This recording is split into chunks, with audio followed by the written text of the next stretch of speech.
Hello mga sir, magandang umaga at araw ng Lunes ngayon at nandito ngayon kami at nagkakabit ng top box, alloy top box with Rock X Mono Rock.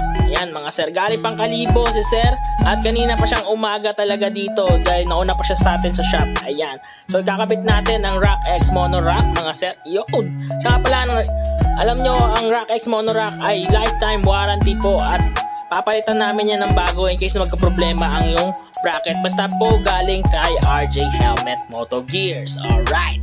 Ayan.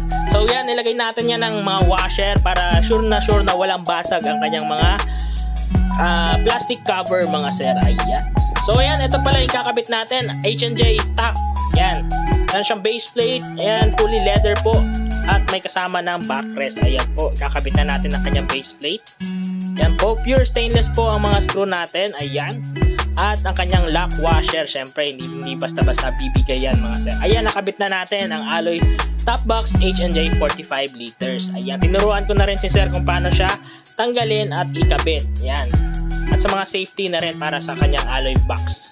Ayan po. Yun, nalagay na lang natin ang reflectorized sticker. Siya nga pala, visit lang kayo dito sa RJ Helmet Moto Gears sa mga gusto magpakabit ng alloy box and bracket. Alright. Yun lang mga sir. Peace out.